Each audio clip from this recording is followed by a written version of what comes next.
শপথ নেওয়ার একদিন পর মন্ত্রিসভার সদস্যদের মধ্যে মন্ত্রণালয় বণ্টন করলেন প্রধানমন্ত্রী নরেন্দ্র মোদী। আগের বারের 4 হেভিওয়েট মন্ত্রী এবারও বহাল থাকছেন নিজ নিজ মন্ত্রণালয়ে। স্বরাষ্ট্র মন্ত্রণালয়ের দায়িত্বে আছেন অমিত শাহ, প্রতিরক্ষামন্ত্রী রাজনাথ সিং। পররাষ্ট্র মন্ত্রণালয় এবারও মন্ত্রী হিসেবে পেল এস জয়শঙ্করকে, আর অর্থমন্ত্রী হিসেবে রয়েছেন নির্মলা সীতারমণ। রবিবার তৃতীয় মেয়াদে প্রধানমন্ত্রী হিসেবে শপথের পর সোমবার প্রথম কার্যদিবসে মন্ত্রিসভার সদস্যদের সাথে বৈঠক করেন নরেন্দ্র মোদী। বৈঠকের পর একে একে মন্ত্রণালয় বণ্টন করেন তিনি।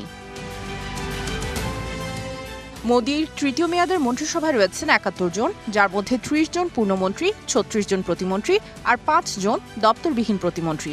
বিজেপির হেভিওয়েট ৪ মন্ত্রী আগের মন্ত্রণালয়ের দায়িত্বেই রয়েছেন। অমিত শাহ থাকছেন স্বরাষ্ট্র মন্ত্রণালয়ে, রাজনাথ সিং এবারও প্রতিরক্ষা মন্ত্রী। পররাষ্ট্র মন্ত্রণালয় এবারও মন্ত্রী হিসেবে পেল এস জয়শঙ্করকে, আর অর্থমন্ত্রী হিসেবে বহাল রয়েছেন নির্মলা সীতারমণ। নগদে ৫০০ টাকা বা তার বেশি পেমেন্টে পেতে পারেন ঢাকায় জমিসহ ২০ কোটি টাকার পুরস্কার।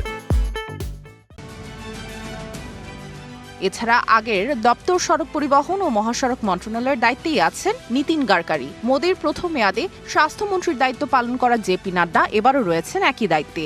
রেলওয়ে মন্ত্রী হিসেবে এবার ভারত পেল অশ্বিনী বৈষ্ণবকে। তিনি একই সাথে তথ্য ও সম্প্রচার মন্ত্রণালয়ের দায়িত্বও পালন করবেন। মন্ত্রণালয়ের ভাগাভাগি নিয়ে এনডিএর জোটের শরিকদের সাথে ব্যাপক দর কষাকষি হয় বিজেপির। শেষ পর্যন্ত ৫টি মন্ত্রণালয় জোটের শরিকদের ছাড়তে রাজি হয় বিজেপি। জেডিইউ প্রধান এবং বিহারের মুখ্যমন্ত্রী নীতিশ কুমারের ঘনিষ্ঠ সহযোগী লালন সিং বা রাজীব রাজন সিং পঞ্চায়েতি রাজ এবং মৎস্য, পশুপালন ও দুগ্ধমন্ত্রীর দায়িত্ব পেলেন।